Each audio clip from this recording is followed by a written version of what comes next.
tinumutungo lang na binuhat nga gitugang sa imong pulong, Lord. Lord, wala kami mahimog, wala ikaw, Diyos. In Jesus' name we pray, amen and amen.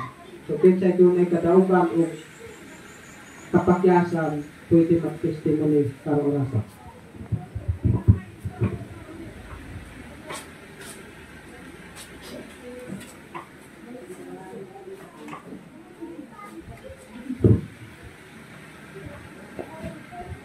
Ngayong buntag mga igsoon, una-una magpasalamat ko no, kay tugutan sa ito sa Ginoo, ang makakapot na karoon, ang makikiyo sa pag-alagad diya kaniya. Mga igsoon, magpasalamat ko sa Ginoo no, kay sa bulan nga Oktubre, grabe gid nga pagsulay niya iguan sa ko nga bukat di Diyos para sa ko nga muabot ko sa punto nga mag-desisyon ko, dili na para sa akong kaugaling, para sa mundo sa Paris no. Kasi ginakong reklamo, well, ang po kong reklamo ko nga sa Manilord, ay grabe lagi yung gayahatag sa akong mapagsulay, Lord. Pero nagbabulbul ko sa iya haba. Kung sa diha dayon nga gabasa ko sa iyang Biblia, gituluan ko niya sa iyang pulong nga digid ko ang iyang magbabulbul. Nagingon siya sa iyang pulong sa 1 Corinto 13, 4 paingon sa 7. Ang gugma mapailobon ug maluluyon, dili kini masinahon o tigpaghambog. Ang gugma dili mapangitason o bastos. Ang gugma dili mamugos sa kaugalingong kagustuhan. Ang gugma di masukanon o matinugtanon. Ang gugma di malipay sa daotan kundi sa kamatuoran. Ang gugma mapailubon, mutuo, mulaom ug mulahutay. Ani nga mapulong bitan niya mga igsoon na kaingon dito. Sa akong pagbabulbol sa imong Ginoo, ipakita gid mo sa ako nga kulang pa gyud kinahanglan gid siguro nga mag-antos og kanang mukuan gid ko sa iya ha kay ingon man gid siya nga ang gugma mapailubon. So, nag-ingon dito sa akong galing nga, pasaylo ako, Lord, sa akong pagbagulbol kay Dili Day ang ngayon. So, nagpasalamat ko mga igsoon sa iyang mga pulong kay tungkol sa iyang pulong, iablihan niya o dugangan niya ang akong kaalam.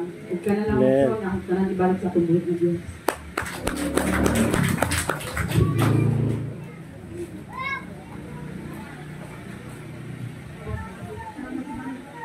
Basta may igsoon.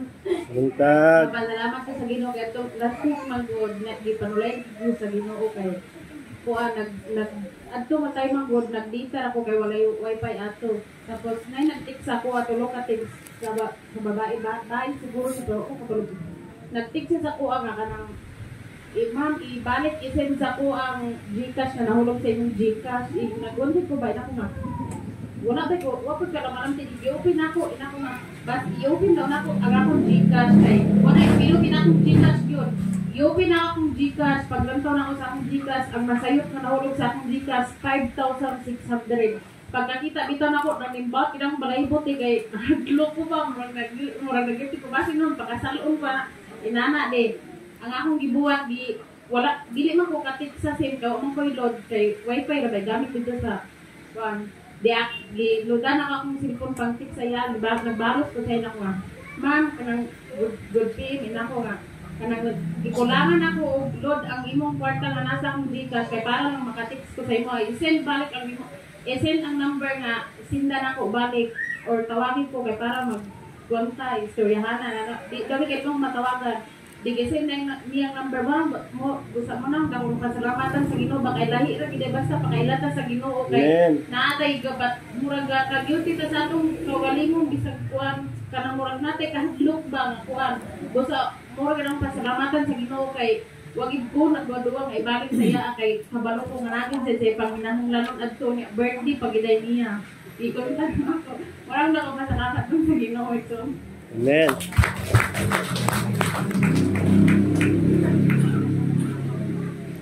May buntag sa tanan mga igsuon ko di ang Kristo Jesus.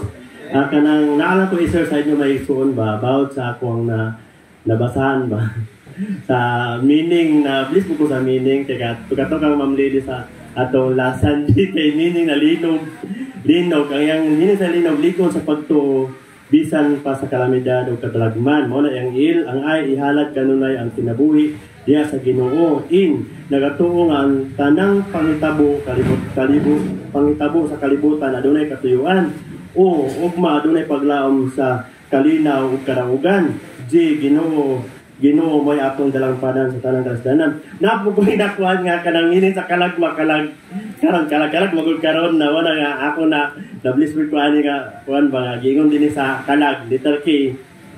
Ako na na-share sa inyo may isuon kung gana na ma-bless pud mo ani kay ako na kan kuan ni.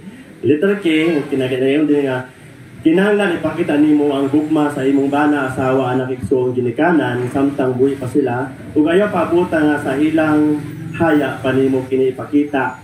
Kani letter A, atimana ug panggaa in taon ang imong bana, asawa, anak, igsoon, ginikanan kay sa kamatayon dili na nila mabati ang imong pag-atiman o pagpangga kanila. Letter L, lutui og mga lamian nga pagkaon ang imong bana, asawa, anak, igsoon, ginikanan samtang buhi pa sila kay sa lugnanan ang imong minahal dili na gayud makahimo sa pagkaon. Letter A, nagaingon din nga ang pingi ang kasing-kasing sa matang relasyon sa imong bana, asawa, anak, igsoon, ginikanan kay sa kamatayon dili na kini magpulos bisan pag unsang klase nga pag-amping ang imong himuon. Letter J, nagaingon din ni igsoon, guniti ang kamot sa imong bana, asawa, anak, igsoon, ginikanan ug na sila kay sa ilang kamatayon anaa nay lungon nga makababag ug makapugong kanimo sa pagunit ug pagakos. Una igsoon nga samtang buhi pagid atong mga atong mga anak, igsoon, ginikanan o mga asawa na bana wala nga kanang kuan kita kanang maghi ang relasyon na agyod padayon gud ta kanang ang mga kanang pamilya gyud kailangan makapadungdot sa Ginoo tanan nga tumadala dito sa ngyarian sa Dios. Wala na bless mo ko ani kay dili lang ingon nga kanang ay ani mo kanon duawon nimo dito kung patay na wala naman ay pulos tinuod lang mo na nga samtang buhi pa diya nato ibuhos nato ang ato ang kinabuhi ibuhos nato ang atong pagatiman pagpangga tanan atong panggaon gakson lutuan nimo sa lamian dili nimo ipakaon nimo sa kanang mga utan lang nga kanang usay pagkaon diya kay dai tuyo ana lang diretso dai tuyo asin inana ba kasagara ba kanang wala sudan, pagpangitag sudan ito, pagluto. Pangita dito tayo mo, inana ang kasagara sa kanang pamilya, ba? Na ama, na ipagkaon di ama. Paglaag dito, mabusog mga kung maglaag na ka dito na ka. Ana, murag, di walay kuan ba, walay isakto nga pag-relasyon sa pamilya. Muna nga nakuan, gid ko nga, mintas buhay pata, buhato na to ang tanan, para mabati gud ang relasyon ba sa matag pamilya. O kana na akong i-comment so na ako sa inyo o akong ibalik ang dulong ko so pag-like salamat sa ato ang Ginoo palakpakan nato ang Ginoo mga igsoon.